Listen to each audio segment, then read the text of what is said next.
शव यात्रा। अमरपुर नाम के एक गांव में विमल हलवाई अपने 2 छोटे बच्चों और बीवी के साथ रहता है। विमल की पत्नी ज्योति भूत प्रेत जादू टोने में बहुत माना करती थी। इसका बिल्कुल विपरीत विमल इन चीजों को दकियानुसी माना करता था। रोज की तरह विमल अपने मिठाई की दुकान जाने के लिए निकलने की हड़बड़ी में होता है। मैं निकलता हूँ ज्योति, देरी हो जाएगी, दुकान भी खोलनी है मुझे। अजी ध्यान से, आज अमावस्या है। रास्ते में कोई कपड़ा या कुछ भी गिरा हो तो उसे लांग मत दीजिएगा, बगल से चले जाइएगा। अरे ऐसे तो तुम मुझे पागल ही कर दोगी क्या? हाँ, मैं नीचे देख कर चलूं कि सामने से कोई गाड़ी घोड़ा आकर मेरे ऊपर से चला जाए? दोनों हालत में तो मेरी ही मौत है। अरे क्यों सुबह सुबह इतनी अपसुगनी बातें कह रहे हो जी? मेरे गांव में तो ऐसा आंखों के सामने होता हुआ देखा है मैंने, इसीलिए कहती हूँ, वरना मुझे क्या, पड़ोसी को तो नहीं कहना चाहती मैं। पति हैं आप मेरे, इसलिए बोल रही हूँ। विमल अपनी मिठाई की दुकान चला जाता है। दुकान पर पहले से ही ग्राहकों की लंबी लाइन लगी हुई थी। ये लो, वहाँ ज्योति अमावस्या को लेकर परेशान है और आज तो हमेशा से ज्यादा ही लंबी लाइन लगी पड़ी है। अच्छी खासी बिक्री होगी आज।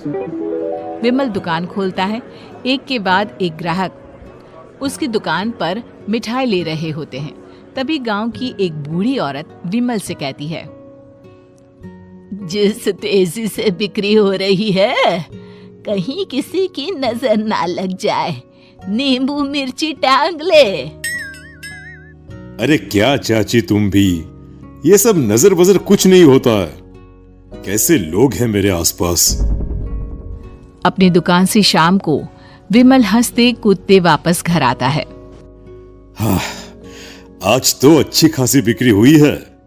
1 महीने में जितनी बिक्री होती है, एक ही दिन में आज उतने पैसे कमा लिए मैंने। ये तो बहुत अच्छा हुआ जी, आज ही घर की नजर उतारी है मैंने। बिक्री तो अच्छी होनी ही थी।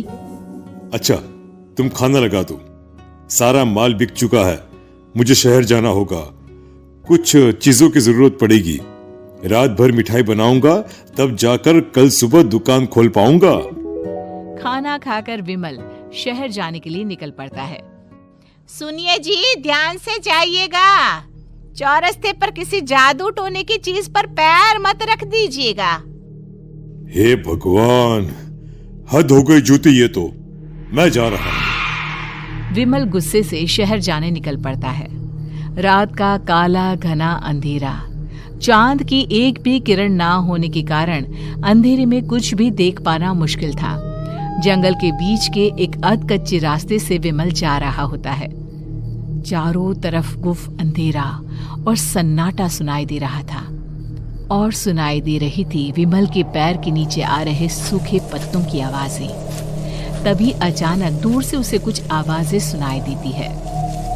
अरे, ये इतनी रात को जंगल के रास्ते कौन जा रहा है? शायद कोई टोली होगी। राम नाम सत्य है, राम नाम सत्य है, राम नाम सत्य है, राम नाम सत्य है। धीरे धीरे आवाज कुछ कुछ सुनाई पड़ती है। आवाज धीरे धीरे और नजदीक आती सी लगती है। विमल देखता है कि उसके सामने से सजी धजी सफेद कपड़े में लिपटी एक अर्थी निकल रही है, जिसके साथ 5 लोग ही थे। 4 आदमियों ने उसे कंधा दिया हुआ था।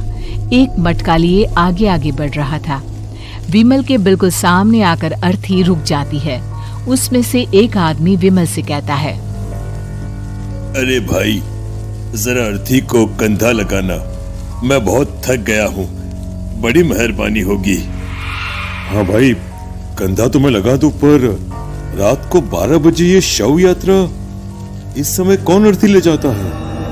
तभी विमल को ऐसा लगता है कि शव में से आवाज आई, हम ये आवाज।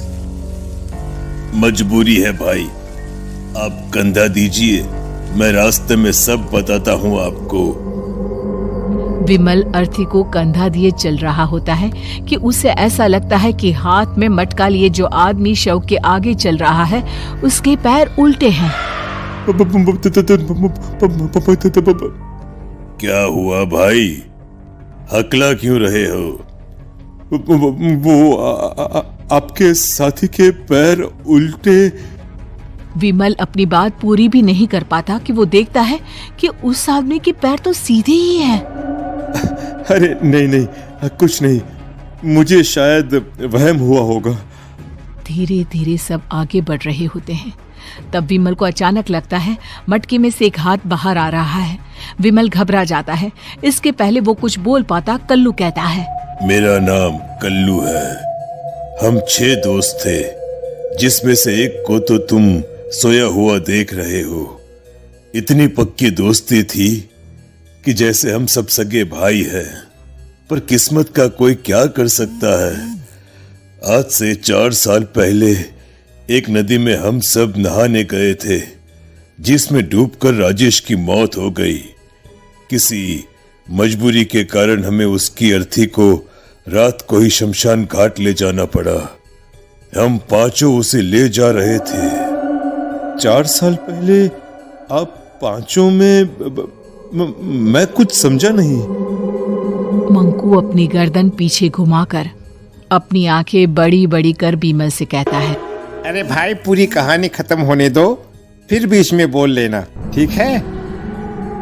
तभी रास्ते में एक हादसे में अपने दोस्त के साथ हम सभी मर गए। वो सामने देखो, हमारा दोस्त। विमल सामने देखता है। उसे दिखता है कि एक ऐसा आदमी जिसका शरीर कई जन्मों से पानी के अंदर रहने के कारण सफेद पड़ गया है। उसकी आंखें बाहर की ओर निकली हुई थी।